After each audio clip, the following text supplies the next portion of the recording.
Ladies and gentlemen, it's Friday afternoon, and there has not been much news at all after last week's very, very busy week with UFL. But we are leaving you off on a Friday evening heading into the weekend with some news that I don't know how to take. I don't think I'm very happy about this, and I'll tell you why. Plus, there's a lot of questions to kind of ask added on to what Mike Repole has stated on X. Courtesy of UFL fans on X, Mr. Repole, as he asks, these are questions I'm seeing consistently by fans on numerous social media platforms. I know you might not have all this information, but we're just checking in. And these are the three top questions here that Mike Repole has answered. So, approximate time on team schedule release and new uniforms. When do you expect the coaching staffs will be made public?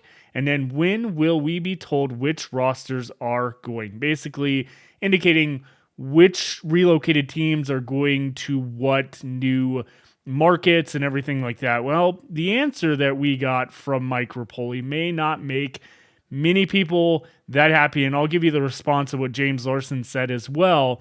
But let's go to the post here, and I don't have it to put on the screen, but I'll read it. So, I appreciate all the great questions at UFL fans. As I work closely with both of our business ops and football ops teams, I've never been more encouraged about the future of the UFL. There are a lot of exciting and positive changes coming. In future seasons, we'll be more timely in sharing updates and answering questions.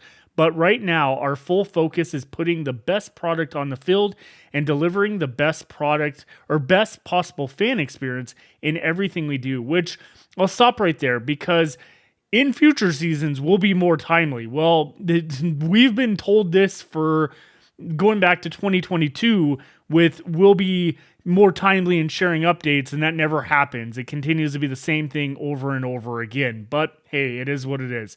A few quick hits, he says. Schedules likely won't be released until January, which, again, I've talked about to death on this channel and my previous channel, essentially about how with MLS, their schedule comes out mid-December towards Christmas. That's usually when the UFL can start securing the dates, especially now that they've moved into more MLS and USL, NWSL soccer stadiums. This is going to be more of an issue going forward. Schedules likely won't be released until January. I am very disappointed about this. This essentially may put the rest if I attend UFL in 2026 because, again, the closer you get to the season, it is near impossible to get plane tickets to these locations without them being an arm and a leg and costing me more to travel than that. But we'll talk about that at a later date. I hate that the schedule gets released so far in the future that it really essentially causes these issues when it comes to this. Then we have here, and I apologize, one of my screens went out, but I'll read it from here. He goes, he said that I've seen some of the new uniforms. They look incredible. Does not say when we'll see these, unfortunately. The football ops team and I will be meeting with several head coaches, and I would expect there will be changes. I don't like the sound of that at all in that scenario. Rosters will come out a bit later than usual as we finalize our new regional player strategy. I don't like this either. I feel that teams have re-signed players like Luis Perez, Jamar Smith. All these different players have re-signed with their respective teams that they've played on. Could this all be for nothing because they may no longer be part of the team? We'll talk about what James Larson has to say here in a second to kind of back this up. He also says, one last thing, I am working with the UFL Rules Committee. I would love to know from our fans, what would be your average ideal score for a high quality, energetic, exciting football game? So what's your ideal final game score? This is the weirdest question I have ever heard been asked in any form of sports. It is definitely odd. And let me tell you, fans are saying the exact same thing, replying to Mike Repole regarding this, because it is weird. And some people are essentially saying that, please do not blow up like going back to the entire thing. Please do not blow up the rosters of these teams. The quality of play is great and has gotten so much better with with how consistent it is. Local ties thing is great, but should be something that starts with free agents, not current players.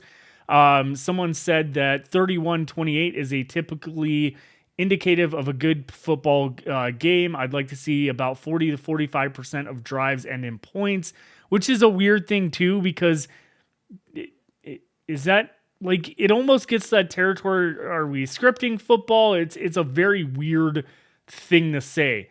Someone else said, I don't have an ideal score. I want to see great product on the field. I want to see the UFL engage with fans, not just the players and coaches, but the owners as well. I want to see tons of local and national marketing. I want the UFL 2040 season to have 20 teams. Now that's ideal. Okay, fair. Someone else said, love the openness, but a bit disappointed in another late schedule release. Trying to play or plan some trips and late release makes it very hard. If we just knew the location for the weekend, that would be awesome. I agree with that 100%. Ideal score is Stallions win, State of the Stallions. I see what you're doing there. But again, a lot of people are just like talking about different things of what they thought the perfect score is and what should be changed. But then someone, Aaron 2023 says, or 23-23 says, there is no proper score for a football game. We want a good product, a good atmosphere. Going to smaller venues is something me and others been screaming for years. That should help. Also get analysts, play-by-play people who will give a shit about the product. 100% agree with that. It's weird. And a lot of people are saying, please do not screw up rosters. Mr. Repole, Skip Holtz and company have worked hard to assemble that roster, and they don't deserve to have it shaken up. I don't disagree. We've talked about that type of stuff and everything. But yeah, people are coming out saying they don't understand, like, there's not really a real good football score in that realm. And I definitely agree. I just think it's a weird statement or weird question to ask. Like, hey, let's change up the rules because there's not enough points being scored. Well, we don't want to like just give people points to make the game. They still need to play. There still needs to be a defense and everything in there. But James Larson says, sounds like figuring out rosters could take some time. His personal opinion, I truly hope reorganization doesn't come at a cost of regulating current UFL rosters in place, or regionalization. Regionalization doesn't come at cost of regulating current UFL rosters in place. I love the idea of making sure local stars can play for fans that would recognize them. That's good. But leaning too heavily in that direction could hurt the football product, which is strong as is. We already have 8 established rosters with players, personnel, and coaches. Let's not shake that up too much to where it could be detrimental. And I 100% agree with that. Is if you shake everything up like significantly, that's where I think this could essentially come with a little bit of a backlash, or the product's just not that as good. James Larson says on Pro Football Newsroom's article about Mike Repole posting this is, the schedule piece isn't surprising at all. We've consistently seen UFL schedule release in January. It's true, largely due to the restrictions at Audi Field. I've literally talked about this at NUM, and half people still don't believe me on this channel that the XFL/UFL has told me this on multiple occasions when they are doing scheduling. It's not until after that point. It is what it is. Head coaches, he says it's intriguing to see Repole state that I would expect there will be changes. When talking about head coaches, both the Brahmas and Showboats had interim head coaches in 2025, and those changes are expected from the get-go. As it stands right now, the coaches who represent each team, and he goes in Skip Holtz, Bob Stoops, Shannon Harris, CJ Johnson, Anthony Beck, currently at this point.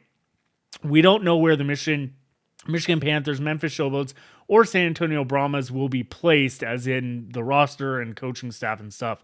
The original expectation is that the three teams would be moved to their new homes: Columbus Aviators, Louisville Kings, Orlando Storm. Of those three teams who are moving, only Mike Nolan in Michigan was a non-interim head coach. It remains unclear if he'll return under new banner in 2026. It'll be interesting to see how the coaching class of 2026 unfolds. Are the changes Repole is referring to talking about the vacancies we already knew about, or could other head coaches depart as well? Time will only tell. Hopefully, we'll know sooner than later. As for rosters, we don't know which teams are going where from the three moving markets. That said, there could be more shakeups to the infrastructure depending on what happens with head coaches. Hopefully, there aren't too many changes. And he talks about, again, the regionalization idea has its pros, but it comes at the cost of regulating already established rosters. That could prove to be a problem for the overall football product. Blowing up current UFL rosters would not be a move that pushes the league or the product forward. His final thoughts: Mike Repole also gives fans the opportunity to recommend rule changes, asking, what would your average ideal score for a high-quality, energetic, exciting football game, as we talked about? The UFL already features a unique set of rules, but more adjustments could be on the way. With the major announcements of 3 new markets last week, it's going to take some time for the UFL to put the rest of the pieces together. It could be a couple of months before we discover everything in regards to rosters, coaches, and rules. What are your thoughts? And I agree with him. What are your thoughts here on the channel of all this? I'm getting a little more back to that not having much trust in the league scenario that I posted about a month ago at this point, because it's starting to kind of trend in the fact that we know in January of 2024, the league merged with the USFL, or the USFL and XFL merged to form the UFL. We had very little time to understand everything, get everything underway. And while, yes, we do have team names right now, we have deposits on season tickets. At this point, individual tickets will not go on sale until January when that schedule is released. And I think that does put the league at a disadvantage, regardless of how you take it. Whether they are working with MLS to get venue bookings or venues in general for bookings, it still puts the league at a backwards pace. You're way behind a schedule and everything like that. I don't know how they could fix that in this scenario. But when we overall are talking about the league and rule changes, head coaching changes, and things like that, and the regionalization of players, like James Larson said, you have to kind of be careful at that point, because you could damage the product for the future. And it is weird that someone that is taking care of the business operations side is more so now talking about the player personnel side and how that's all going to work, when, as far as I know, that's Daryl Johnston's job, being the head of players and all that type of stuff. And how does this kind of phase in with the UFPA as well? We have not heard a word from the United Football Players Association in any of this conversation, and they have a union deal, a collective bargaining agreement, CBA, that runs through the 2026 season. That could be a little bit confusing to not fans, but to players, when they've signed contracts back as free agency went into place and now they're free. They re-signed with, like Luis Perez, re-signing with the Dallas Renegades, that he may not be playing for Dallas in 2026. Could that essentially change it where players aren't wanting to come back at that point? There is a big possibility of that, and I think that could hurt that. Now, of course, Luis Perez, not the greatest example, obviously, in that sense, but again, there's other players out there that are not from that direct area or within that 100-mile radius that we've been hearing and talked about. And that kind of worries me a little bit in that direction.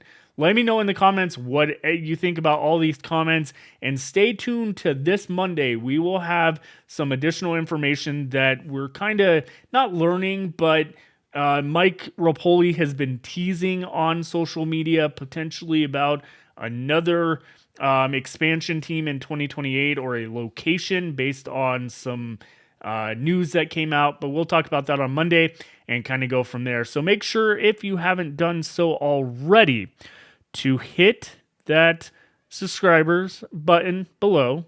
Hit it below. Hit the like button, because again, we are very, very close to 1,000 subscribers, where I'll be giving season tickets away for the 2026 season, 2 of them paid in full to a team of your choice that you're able to go to. And again, thank you as always to Stephen Johnson, who is an active member on the channel. Make sure, if you're looking to support the channel, you can do it by giving a super thanks below, or you can join a membership to support the channel for 99 cents a month. Get your name up here, and there we go. Let me know in the comments again what you think of everything, and we'll see you on the flip side on Monday, unless anything, well, at least next week at this point. If anything drops, we'll see you on Monday for that video, and then go from there. So have a great weekend, everyone. We'll see you on the flip side.